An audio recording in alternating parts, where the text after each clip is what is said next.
So guys, what's going on? Welcome back to the channel and welcome back to a very late match reaction. I'm well aware today is Tuesday and I'm well aware the game was on Sunday, but as most of you guys do know, I was at the game. I did get to witness Ruud van Nistelrooy's final game in charge of Manchester United, and to be honest, it was the perfect day, the perfect performance. 3 points, 3 goals. I could not have asked for anything more. I really wanted Ruud van Nistelrooy to get that send-off. We've been undefeated since he's taken over, and we've looked a much better side. And for him personally as well, to take charge of the club he loves, it's a dream come true, and I wanted him to get that send-off. And at the end, right in front of the Stretford end, I was in it as well. The perfect send-off, just singing his songs, clapping him off. It was just absolutely perfect. And I could not have wanted it to go any better than it did. But I really wanted to be there to witness that as well. So that's why there was no video. But I wanted to come on and give you guys an honest match reaction. It's now the international break, so I thought, why not go and do it? So make sure to like, comment, and subscribe to the channel, and also share the video. But first of all, guys, I just want to say, I hope that Ruud van Nistelrooy can go on now and land a really big job. Because I do think he's a great manager. I do think he can really have an impact at another club, and I want him to go on now. I want to see him in the Premier League someday, face off against him again. How cool would that be? How good would that be for him as well? So I really want to see him land a big job in the future. But best of luck, and thank you for your support, because it was hard. It was really hard taking over this Manchester United side, and I don't think he could have imagined it to go any better than it did. Undefeated, of course, the perfect send-off, as I mentioned, a win in Europe for our first time in over a year under Ruud van Nistelrooy. We scored 5 goals against Leicester, something that Ten Hag never did against a Premier League side. And I just think overall performances have improved, players have improved, and we need you to step up. So just massive credit and a massive thank you to Ruud van Nistelrooy.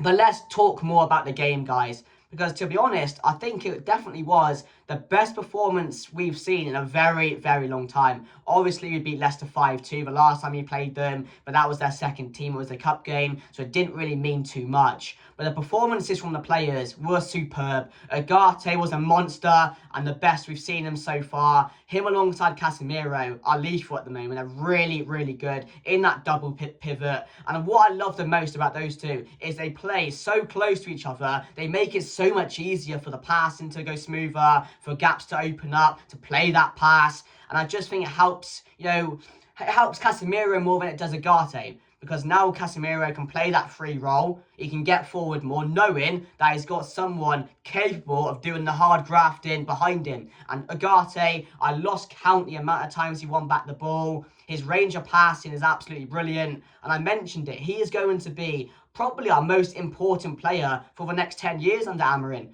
That's how important this guy could be. And that's why Ineos wanted to get him in, because they can see the vision he has, and we can see that he's definitely going to be that stepping stone on Casemiro. Casemiro right now is playing really well. He's back to his best.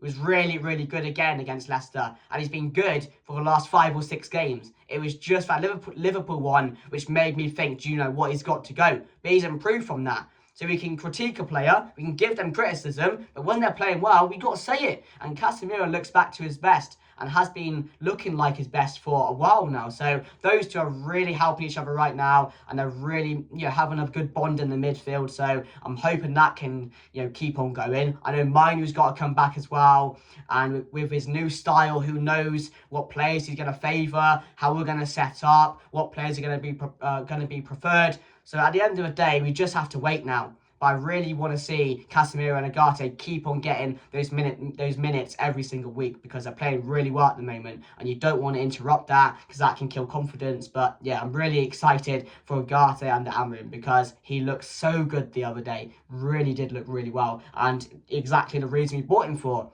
To win us back the ball, his range of passing, and just his hard grafting around the midfield. Also, a massive shout out to Matthijs de Ligt. Again, had another really good game. But we also need to talk about the bargain of the summer. Mazraoui, 12 million, an absolute steal. He's not put in a bad game. He's not been playing bad. He's been absolutely brilliant. The whole season so far, someone who we thought was finished. Someone who got sold for 12 million. Tell me another player that's been bought for 12 million and had the impact Mazraoui's had. He's been definitely one of our best players. He's really good on the ball. Defensively, he's really good as well. He's reliable. You can trust him. Doesn't really slide too much. Doesn't go in for those tackles. Just keeps it neat. Does the basics right. And there we have it. That's all you need. A player like that who does the basics right. It's just so good to have a guy like that in our team. And for 12 million, you can't complain, can you? So massive credit to Mazraoui. Also, Bruno Fernandes. Bruno Fernandes on his 250th appearance, getting 2 goals. Well, 1 goal, but the other one was an own goal. But I'm going to give it to him anyway. But the first goal was beautiful. A back heel flick assist from Ahmad. A perfect shot from Bruno. And Bruno, a player that's really stepped up as well since Ten Hag has left. I think he really needed a change. He really needed a change at the club.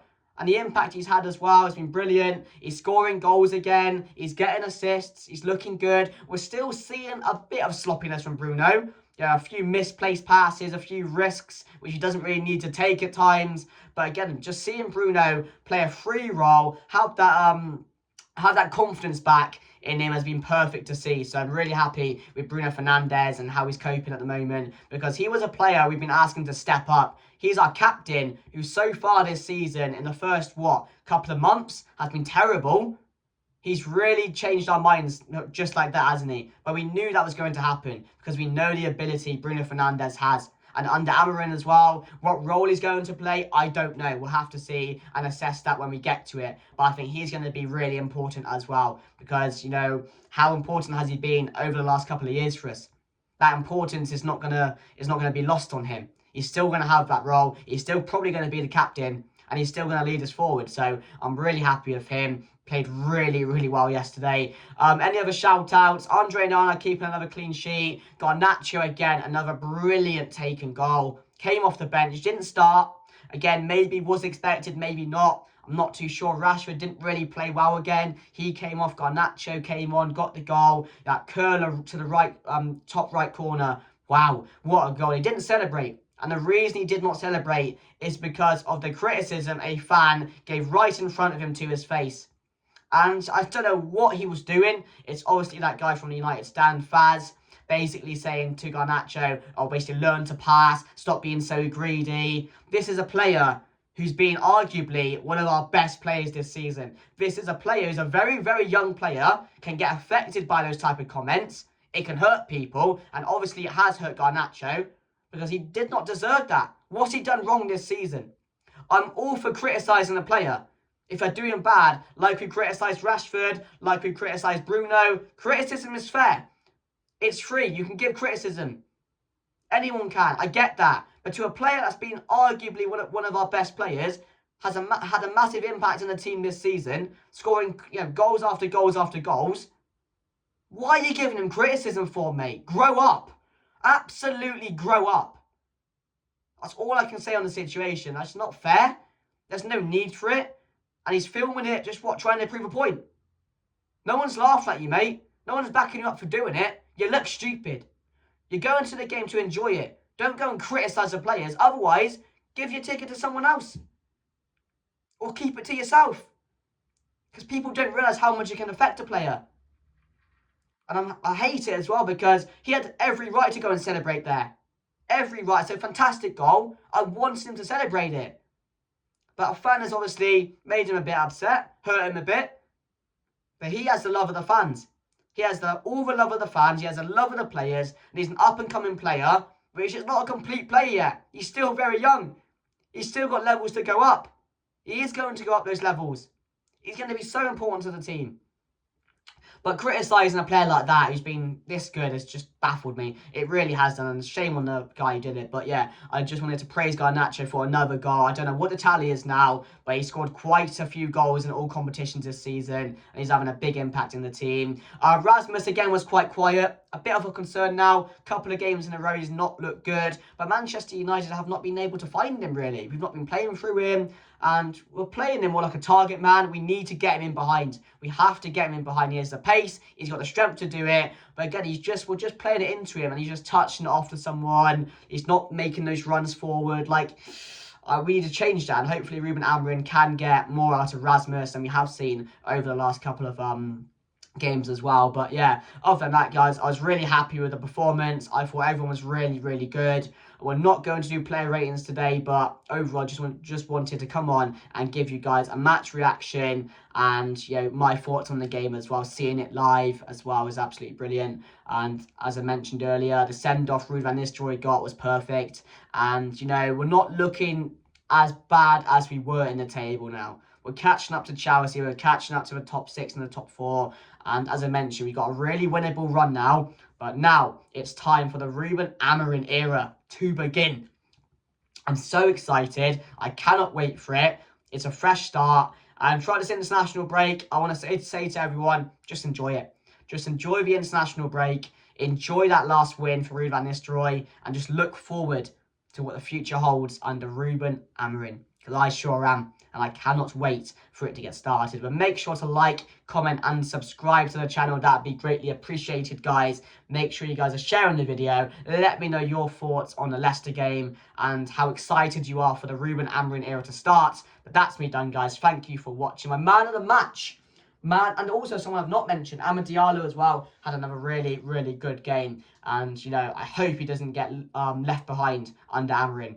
Because who knows who he's going to favour. And I don't want that guy's confidence to drop. Because he can be a really important player as well. It's difficult. It's really difficult. Because some players are going to have to lose their spot. Some players are not going to be preferred.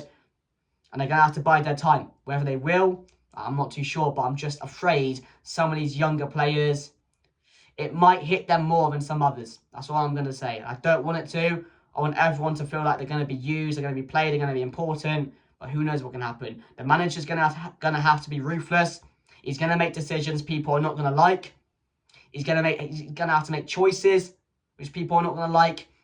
But, you know, you can't argue with it. We've been asking for change, and we have to give this guy full trust now, full responsibility to go on and get this club back to where it needs to be. But yeah, my man of the match. Oh, it's difficult. I'm going to give it to Agate. I thought Agate was superb on the day. You can give it to Bruno. You can give it to Casemiro. You can give it to Mazraoui. All those players played really well. But I'm going to give mine to Agate. Really good. Really powerful performance. Looked really good on the day. And that's just a slight glimpse of what we're going to see for Agate. Because now under Amorim, damn, we've got a beast on our hands. So yeah, like, comment, and subscribe. Thank you for watching. And I'll see you guys later. Goodbye.